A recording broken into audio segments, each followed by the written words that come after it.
Holistic by Shiana. Hi, welcome to Who You Callin' Holistic.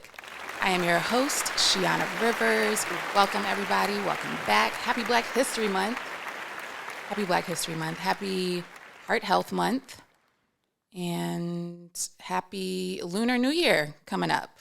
I actually saw a post the other day of like an Asian chick and a black chick, and they were, like collabing on how they were both celebrated in February. And I just, I laughed, of course, since it is the shortest month of the year. But at least it's a leap year this year. So happy birthday to those who have a leap year birthday. I always wondered how that works, like what day you pick to celebrate on if you do have a leap year birthday, because I'd be confused about that. But anyway, as you know, I'm recording today at GOT Sound Studio. Shout out to Neek. Make sure you like, subscribe, and share this podcast. And while we're here, leave a review too. I actually went the other day, and this is one of those moments that I'm kind of like, should I even look and like, how do I get more data on this kind of thing? Because I was scrolling some of my reviews the other day, and of course there's, great ones. And then there's like a handful of shit ones, which I don't even think they like left a comment. They just would leave, like 1 star or something. And I was like, what determines that? Like, how many episodes did they get in? Did they just choose one episode in particular? Like what determines how that was scored? But rather than like thinking about that too much, I'm not, because I'll get in my feelings, and my Leo moon will be butthurt. So instead of focusing on like the probably 1 or 2 terrible reviews, I'm gonna just focus on my loyal following. Thank you all so much. And just encourage you again, if you do like this show, if you like my content, then please leave a review so that there's some balance there to it. Thank you. And I'm not really talking about ADHD things today, but there's a whole thing, not really. I'm not talking about ADHD things today. That'll probably be another episode again later, because it's probably time to revisit that. But there's a whole thing with ADHD, like rejection sensitivity, something or other. And I was like, bitch, I got that.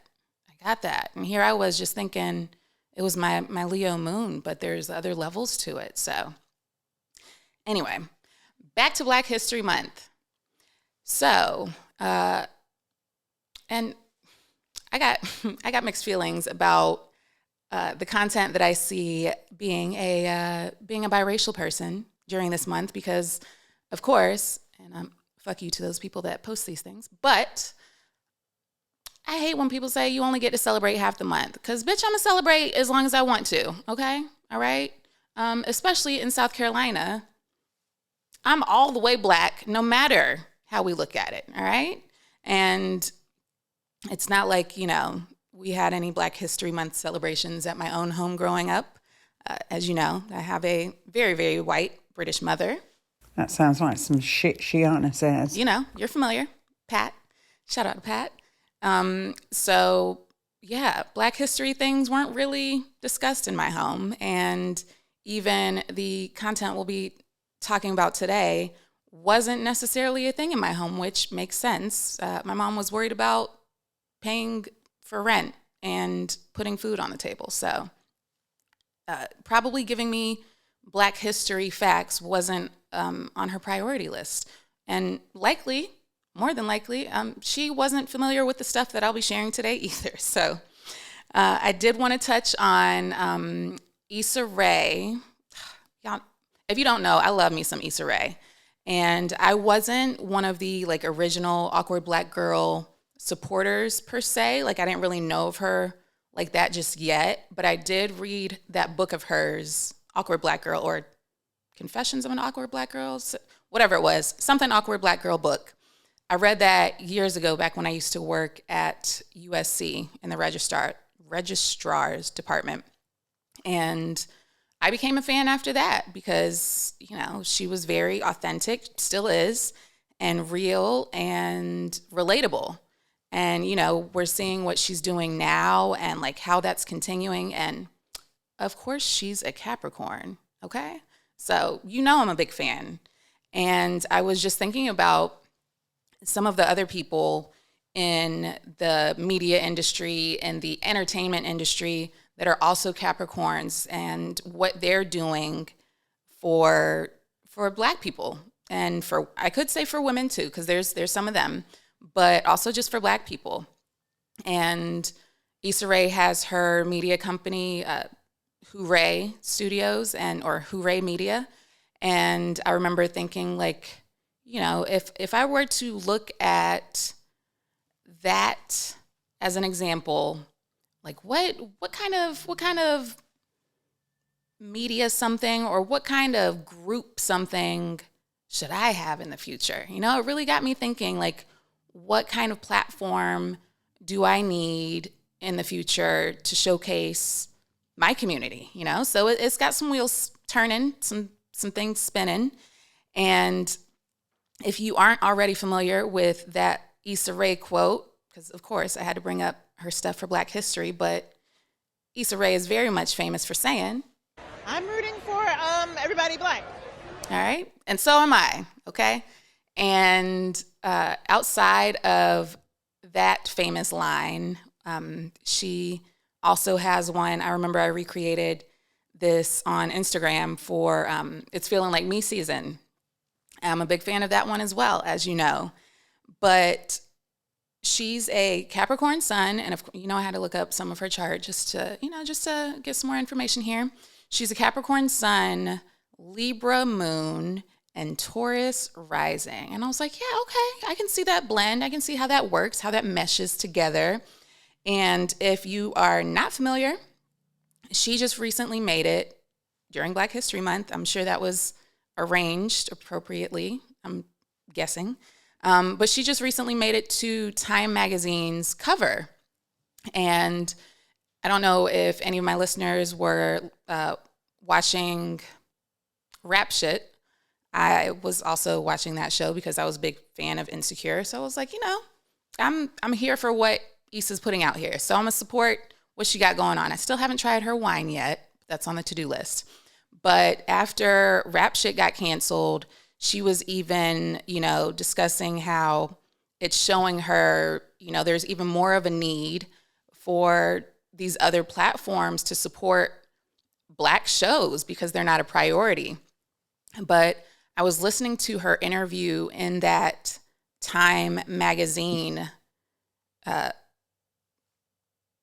guess that's the phrase I need to. Yeah, I was listening to her interview from Time magazine, and I really, really enjoyed this clip I'm going to play because I was like, this is exactly what I'm always like pushing for. This is exactly what I'm talking about all the time. So much of it came, and I speak about this all the time, from like these other connections that I've had, that I've built with people, and just saying, hey, do you want to do this together? Or, hey, what do you need? What can I help you with? And kind of building from there. I had countless times where I tried to go through the system traditionally, whether that's like writing a spec script to be able to get in a writer's room, or working with, or trying to get representation, just being like, where do I even start? And it really, where I started was with the community that around me that I had built.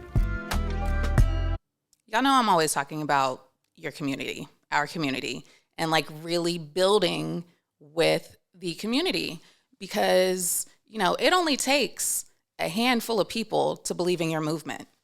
That sounds like some shit Shiana says. It does. Like, we see it all the time. When we see, these movies with, like, when you think about, and I know I was trying to think of some other Black actors and stuff that do this as well, but I know for sure if you've seen, like, a bunch of the cult classic movies and stuff, when you think about Adam Sandler and, like, David Spade, they're all, like, in the same movies, or they cross over in similar circles. You see them a lot together, right?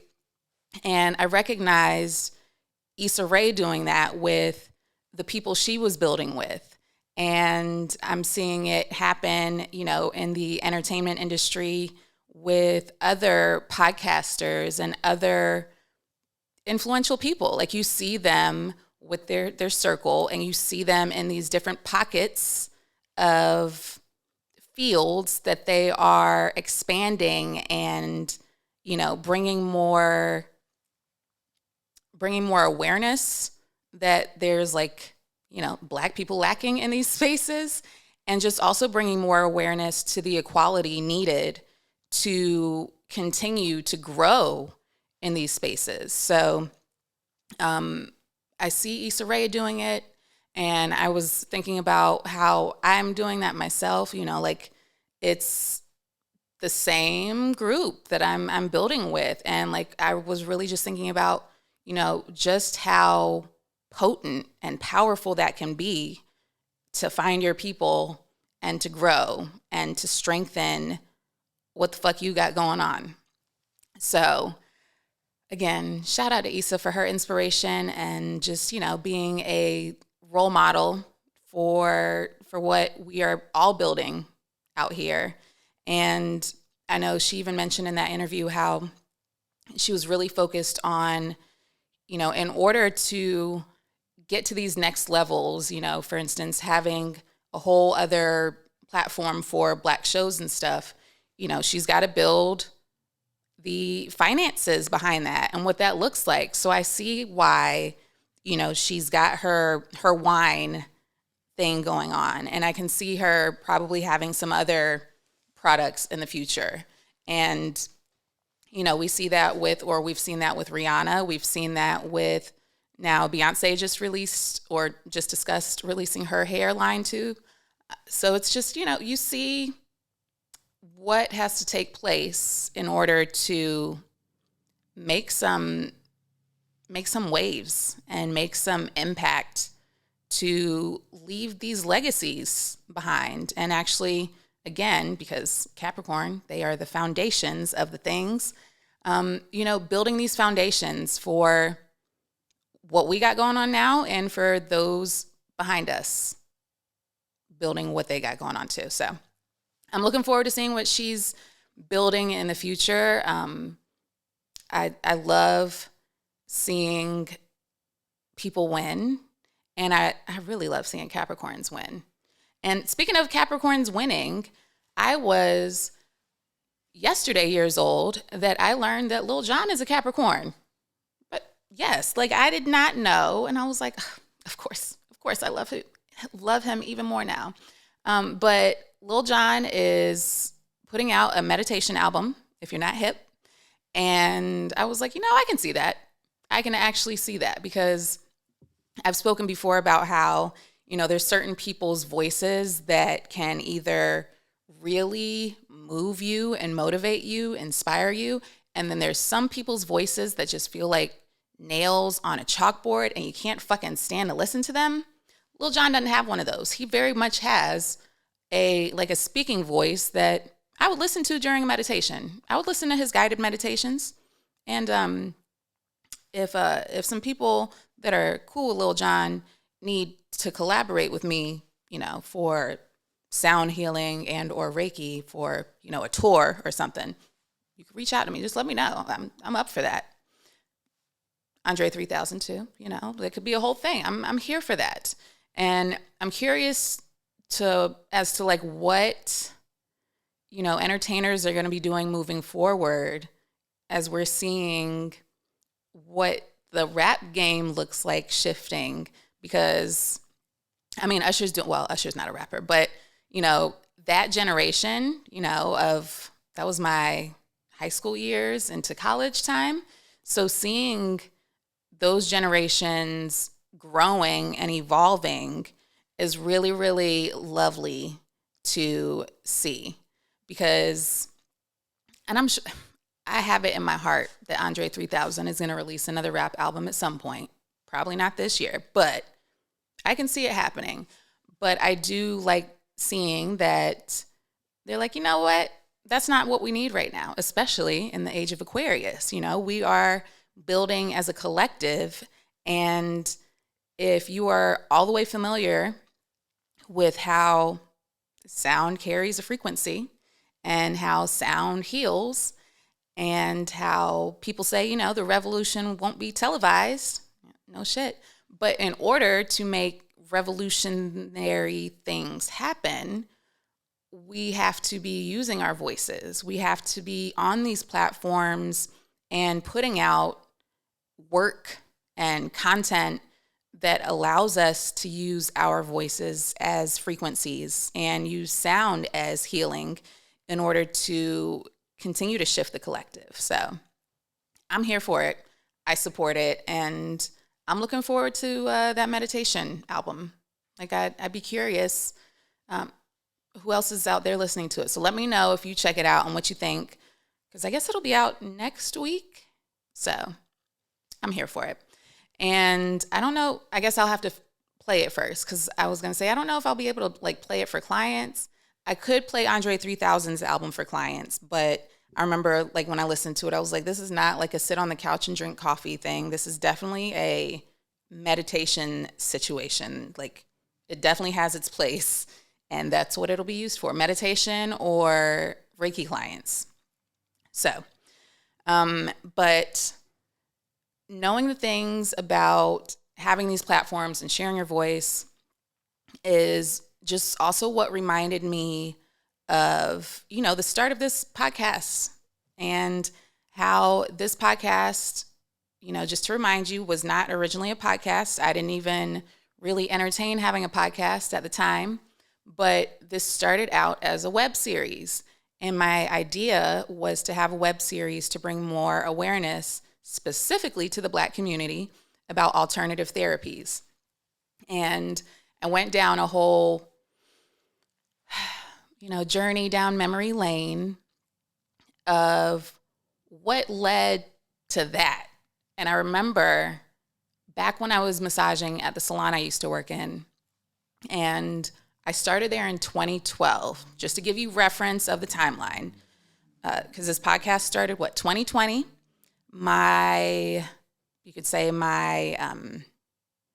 my spiritual journey really got hot and heavy in 2015, because that's when I had that healing crisis take place. So from, 2012 to now, the evolution of this and what got me there was very much when I was working in the salon. And granted, the salon I was working in was owned by a white woman, and her clientele, obviously white women, very much white women clientele. But knowing that, like, I've always been around all races, like, it wasn't a thing for me, of course, it was really confusing for me why I didn't have many Black clients. And I was like, of course, making it about myself. Like, does nobody like me? Like, is it me? Is something wrong? And I remember even talking to my mentor, who's Asian, and just looking at her clientele as well, because she'd been doing what she was doing already for 10 years before I got in there. And I remember us discussing it, and she only had like a handful. And I mean, she had like a rotating clientele for all these years. Like, she had built this clientele for some time. So the fact that she even had like a handful, and I was like, I know she does good work, like, what is it? And then again, remember I said my mom and I, British Pat, we were not discussing Black history. We were not discussing the healthcare community in the Black communities. This was not a thing. So it wasn't until I had that aha back then that I was like, oh shit, okay, I see. I see why I don't have many Black clients. And also that shit needs to change. So here we are. So when I really started digging, and, obviously some of this information I'm sharing isn't going to be news to some of you listening, because you're like, duh, Shiana, I already knew this. This is why it's a problem now. But still, for those who don't know, allow me to share some information. So back when I was working in the hospital, even, because before massage school, I was working at a couple different hospitals here because I didn't know what I wanted to be when I grew up. And it was a good paying job just after high school. I could work whatever shift, and I was already a night owl. So working third shift was ideal for me. And it was decent pay to not have a degree yet. And working in the healthcare industry, like I worked around a lot of Black people. That wasn't anything. And I could say that there were, a mixed bunch of patients that would come in. So that wasn't a thing either. Now, the Black physicians, not many. And it was in the hospital, of course, I already said, like, it was in the hospital that I learned what a shit show insurance is and what that looks like. But again, another day for another podcast. But I also learned then about sickle cell, and I did not even realize that sickle cell only affected Black people. There were so many like ahas I had over the years being biracial and learning like things that Black people deal with and white people deal with. And then my concern about like, well, is that gonna be a thing for me? Like, what does it mean when you're both? Like, am I susceptible to this or this? I don't know what that looks like. Like, can I get lice? How does that look? And I'm pretty sure Black people do get lice, but they are less prone to getting lice because of oil things. And I remember just thinking that, and I remember thinking, sickle cell, like, am I susceptible to that? There was just so many like ahas over the years that I came across literally working in these fields. So when I had the aha about Black people in self-care, I was like, oh, I see what we're undoing. I see how deep this is and what needs to be done to undo this. So obviously, the healthcare industry isn't currently and hasn't been in history that fair for Black people. So to give you some numbers and put a pin in this little piece of information, right? So slavery ended 159 years ago, all right? I'm going to circle back to that. So put a pin in that information. Slavery ended 159 years ago. And with that being said, there's obviously been a history of enslaved people getting all kinds of ridiculous, medical testing without their consent. And this has been shown in plantation journals. This has been discovered in slaves' journals of what was taking place and the unfair studies and tests and just sick shit that was done to slaves, right? And then, of course, there was the Tuskegee syphilis experiment study that happened in between 1932 and 1972. And that didn't allow Black people to get treatment for syphilis after they even had penicillin available. The mid-20th century, Black women were forced with sterilization. And then continuing, there was, and again, still, racial segregation in healthcare. And it was actually, I don't know if you've watched the Dear Mama, and I don't even know if I ever finished it. The Dear Mama Tupac Shakur biopic, not biopic, documentary. But it was on that I discovered that his mom, Afeni Shakur, and the Young Lords and the Black Panther Party collabed to produce the Patient Bill of Rights that is still in the hospitals now. So these things have been in the works and have been worked on over all of this time, right? Again, remember, put a pin in that 159 years ago thing. I'm gonna come back to that. So today, there's still a bunch of systemic racism in the healthcare community. And, let me not say nice. I do love that because I'm in this industry, because I'm in this field, the people that I've worked with, the people that I've spoken to, the stories that I've heard, just gives me some insight of what specifically Black women are dealing with when it comes to getting their health taken care of and the fuckery that they're faced with. And, I remember being a kid when, is that Aaron Hall, I Miss You?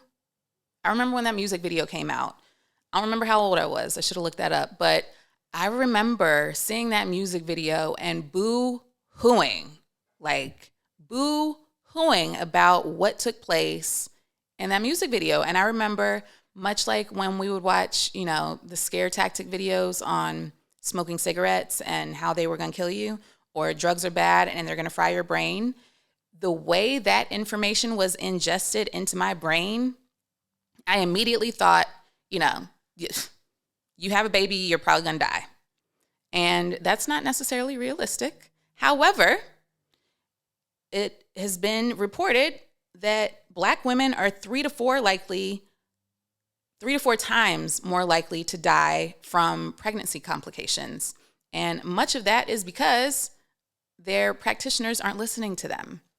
And I've even seen people that I know personally share their own stories of their childbirth experience. And I'm glad that I got to have Dr. Megan on here recently to discuss, her experience in that industry, in the pelvic health care field, and how she even learned how Black women were treated in that industry. Because again, it gives people more insight of like what we're dealing with and how to move forward to make these things change. Black people are even treated less fairly when it comes to pain management. There's been lots of studies in, how Black women don't receive the same kind of treatment plan, even and I don't know if Dr. Melanie had said that on the podcast or if that was just conversation with how, Black women might get 3 Tylenol pills or something when the white women would get 30 after some invasive procedure or something. So there's a lot. There's a lot to unpack there. There's a lot of just shit, with that. And there's also research that shows Black patients experience communication barriers with their providers, with their practitioners. So they feel like they get dismissed when it comes to talking about their health care. And, it even made me remember what I was dealing with, even with my ear, as minor as that was, the mental mess that I was dealing with because I couldn't get answers and I felt crazy. And, not one of my providers was a person of color, not one.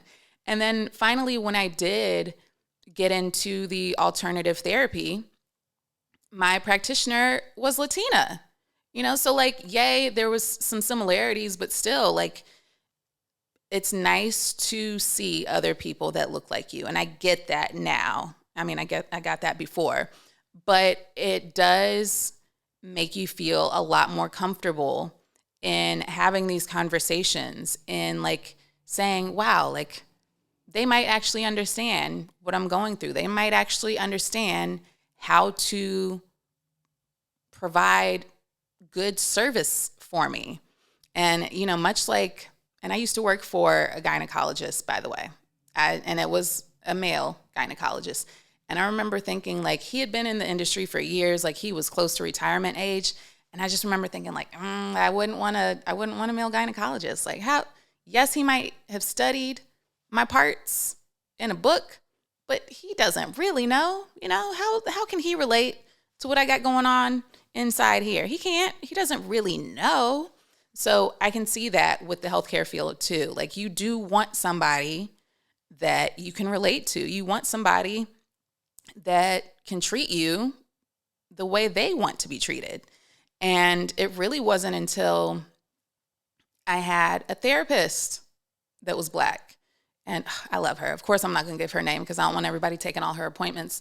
And but it finally felt like I had a safe space and a cool aunt to tell all my things to, and to have a conversation with about the things going on in my life that felt okay to share, And those things really do make a difference. And I think that's why it's so important now for a lot of Black healers to continue to be seen and to continue to build their communities and to continue to really collaborate with other practitioners and other even industries just to keep expanding their reach and to keep, growing that audience and to keep growing awareness, because as things are shifting, we need more of us, and we need to see more of that so that we know we have more safe spaces. And I remember even like discussing with my friend that's in her residency now, and like just some of the challenges that she's had throughout that journey herself. And I didn't even know, which of course, because a lot of things are about money anyway, but I didn't even realize what ridiculous prices these people that are in school to be physicians are paying to take a test. Like, this person wants to be a physician. They want to take care of people. They want to, heal the world. And you want to charge thousands of dollars at a time for a test that they already had to pay for school to study for. They probably even paid, a tutor to assist them in that, because medical school, from what I've heard, is very hard, right? And you don't want to fail that test because you're going to have to come out of pocket another $1,000 or so to take another one. And given the history of what has taken place with white people having more access to resources and financial wealth and inheritances and such, Black people just now like really leaning into not just now, let me make that clear, but in order for more and more Black providers and physicians to become a thing, they're gonna need more money. And if these things have always been built this way and Black people have not been given those opportunities the same way white people have, then I get why it has been such a challenge to get more Black physicians in these spaces. Outside of that, some of these spaces are already racist. So that's a whole nother challenge in itself. So it's one of those things that it's just like, okay, I don't want to say another thing, but I just see how many layers and levels there are in getting more people that look like us doing what we do.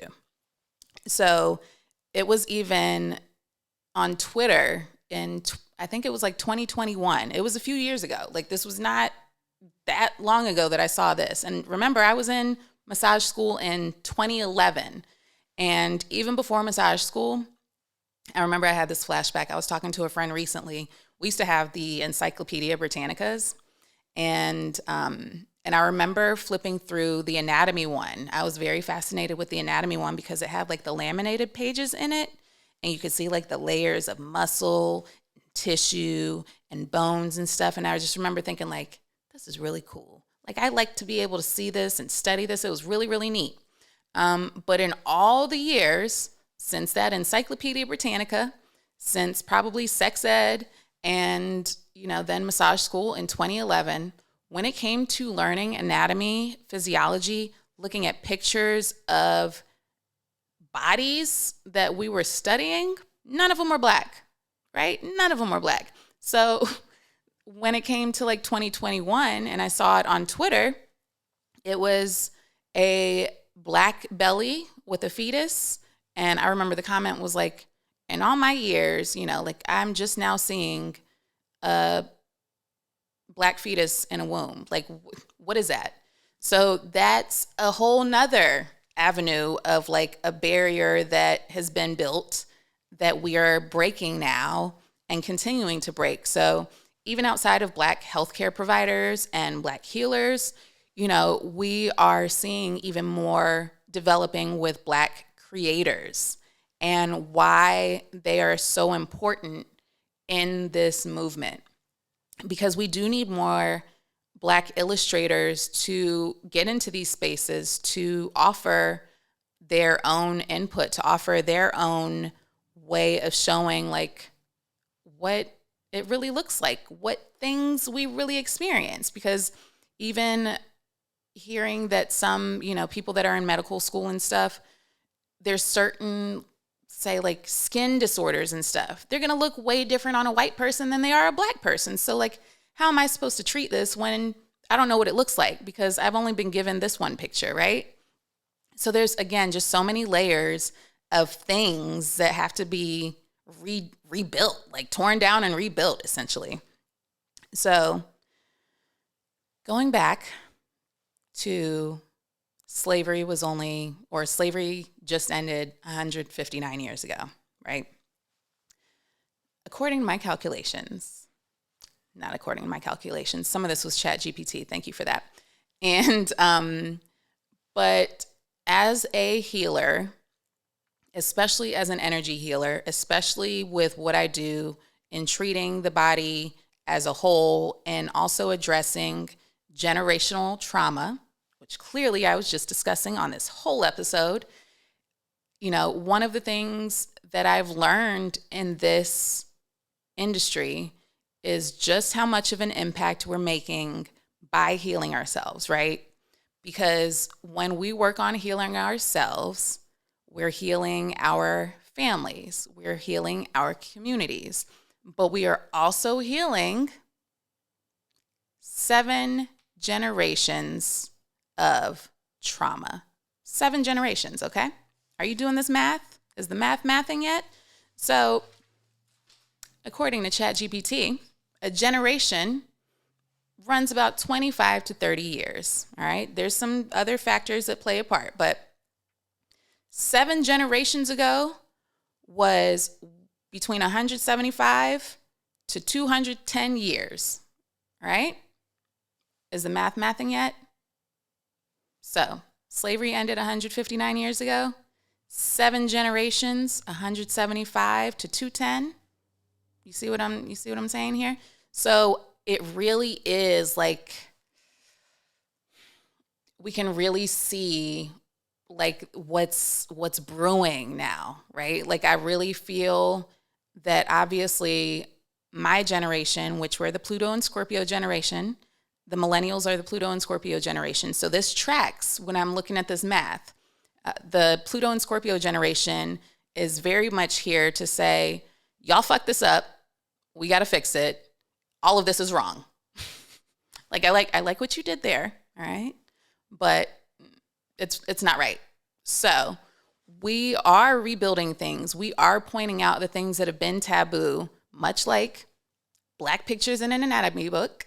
And we are bringing awareness to what needs to be fixed, what needs to be rebuilt, what has been a lie, and why we don't have access to some of the things that we were promised, you know?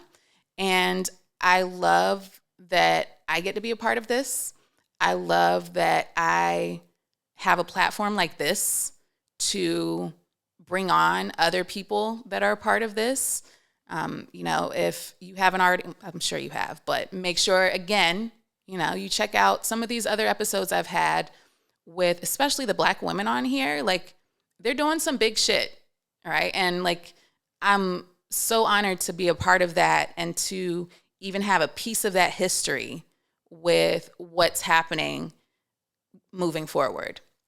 Again, we are still, like, we're in the age of Aquarius, and there is a lot of collective up-leveling, all right? There's a lot of, like, it's going from that, you know, the corporations needing to take care of us to us realizing we take care of us.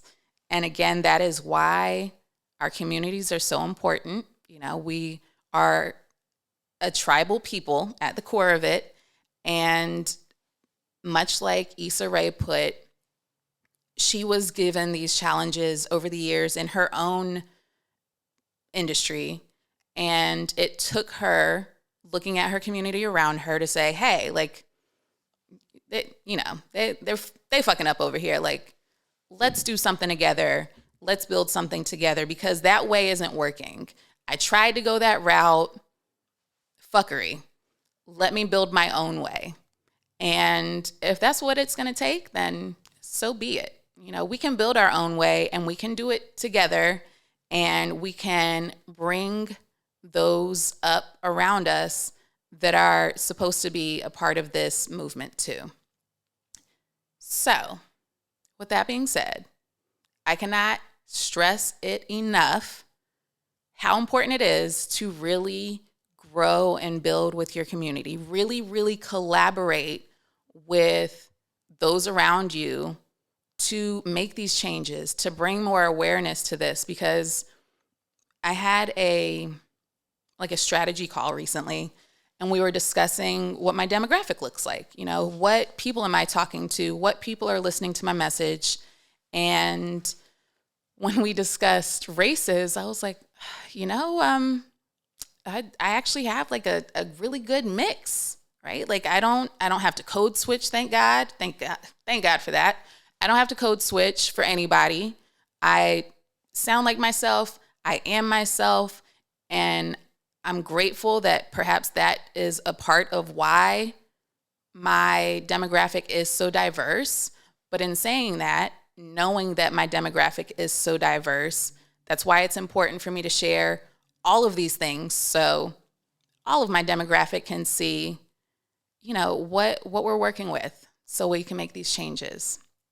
So I'm going to have some more Black women on here in the near future that are some movers and shakers, because, you know, y'all need to be following these people. Y'all need to be looking at what they got going on, because there's obviously some shifts happening, and we can all feel it. We can all see it as it is unfolding, and I'm excited about it.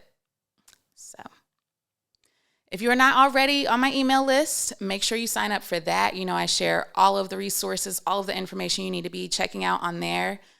Make sure you have a moment to make it to one of my live events. Again, because I realize that, you know, community is very important.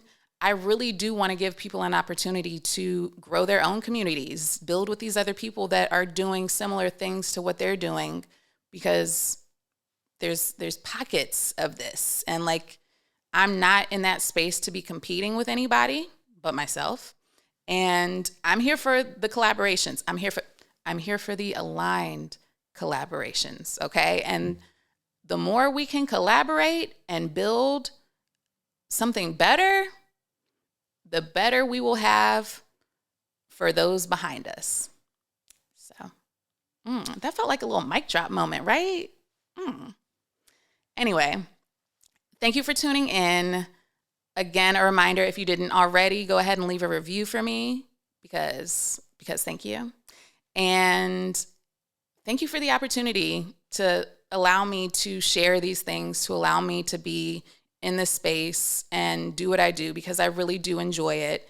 And I am grateful that I am here doing what I do and building this new. That sounds like some shit Shiana says. I'm a poet and I didn't even know it. All right, that's enough. Y'all have an amazing day, week, month, and remember to meditate and hydrate. Bye. Thanks for tuning in to Who You Callin' Holistic. Be sure to like, subscribe, and share. You can find me and all my services on Shiana.com. That's SHEANAH.